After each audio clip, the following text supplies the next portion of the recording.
આજે આપણે પનીર બનાવીશું. એના માટે મેં 3 ગોળ દૂધની થેલી લીધી છે. ચલો આપણે તપેલીમાં દૂધ નાખીએ.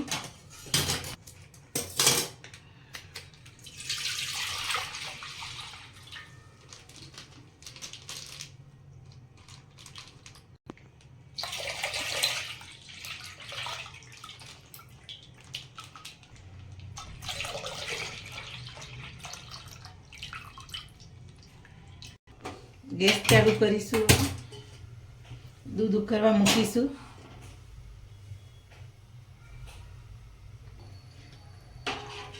દૂધના આ રીતે ચમચા વચ્ચે વચ્ચે થોડી થોડી વારે હલાવતું રહેવાનું.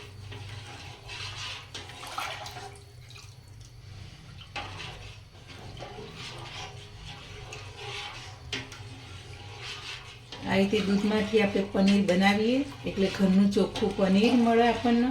પછી એમાંથી બાળકોને આપણે પીઝા ઉપર કે પનીરનું શાક તો આપણે ઘરનું ચોખ્ખું પનીર ખાવા મળે. એટલે ઘેર જ બનાવવું જોઈએ આ રીતના.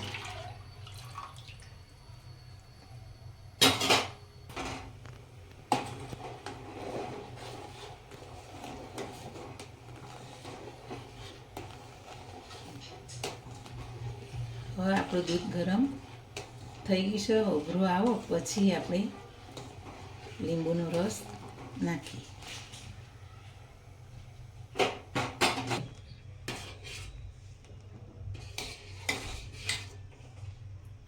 જો આપણું દૂધ ઉકળવા માંડ્યું.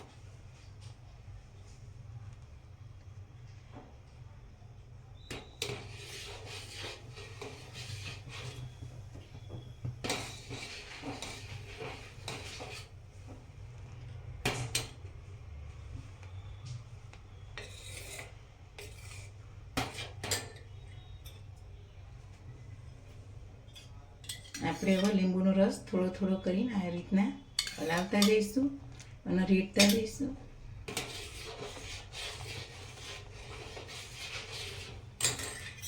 મેં 2 લીંબુનો રસ કાઢ્યો.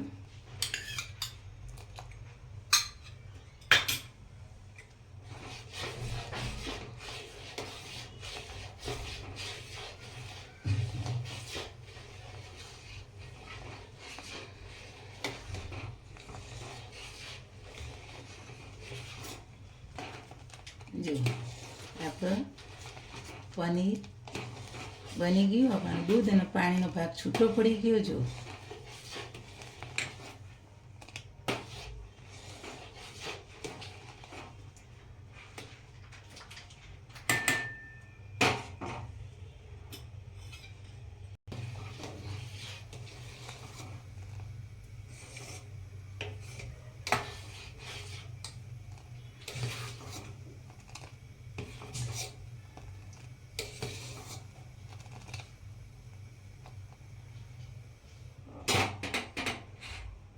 હવે આપણે જેમાં ગાળવાનું છે આપણે તૈયાર કરી દઈએ. તપેલી લેવાની, એની અંદર આ રીતે કાણાવાળો વાટકો આપણે મૂકવાનો અને આ રીતના કોઈ વ્હાઈટ રૂમાલ કે કોઈ કપડું કોઈ દુપટ્ટો હોય તો પણ ચાલે. હવે આપણે ગેસ બંધ કરી દઈશું.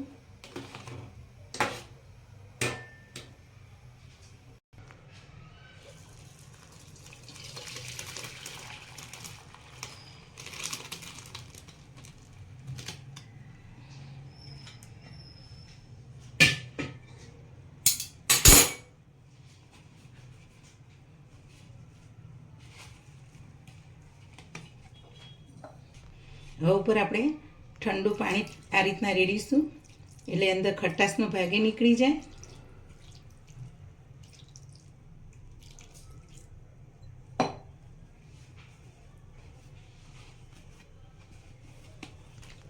આ રીતના પાણીનો ભાગ બધો કાઢી નાખવાનો.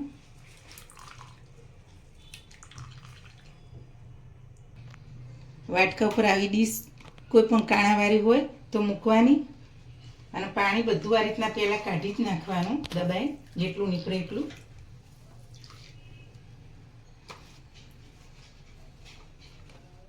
જો એ હવે આ રીતના આપણે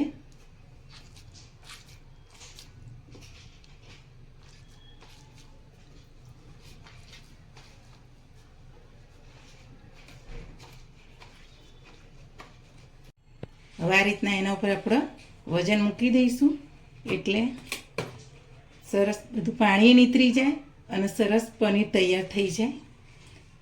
અને આ પાણી આપણો લોટ બાંધવાના બધાના કામમાં આવે એટલે આ પાણી આપણે નાખી નથી દેવાનું, આપણે રાખવાનું છે.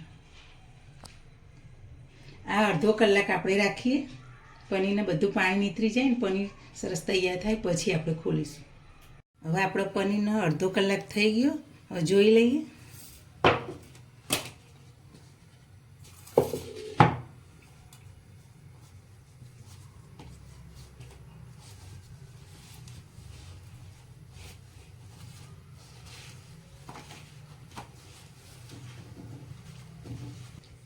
જો આપણે સરસ પનીર તૈયાર થઈ ગયું છે.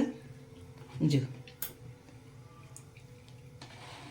હવે આપણે ચપ્પાથી સરસ કાપી લઈએ.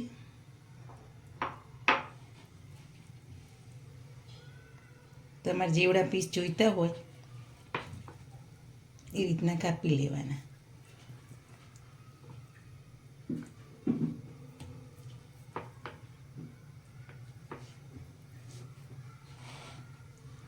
જો સરસ પનીર આપણું તૈયાર થઈ ગયું. હવે જ્યારે વાપરવું હોય એ પ્રમાણે કટ કરીને આપણો શાક બનાવવું હોય કે આપણે પનીરની સબ્જી બનાવવી હોય તે પ્રમાણે કટ કરીને વાપરવાનું. પીઝામાં વાપરો તે પ્રમાણે કટ કરીને વાપરવાનું. હવે આપણે ડબ્બામાં ભરી લઈશું. હવે આપણું પનીર તૈયાર થઈ ગયું. મારી આવી અવારનવાર ડીશો જોવા માટે, નવી નવી વાનગીઓ જોવા માટે ટિપ્સ સાથે મારી ચેનલને શેર કરજો, સબસ્ક્રાઈબ કરજો અને લાઈક કરજો.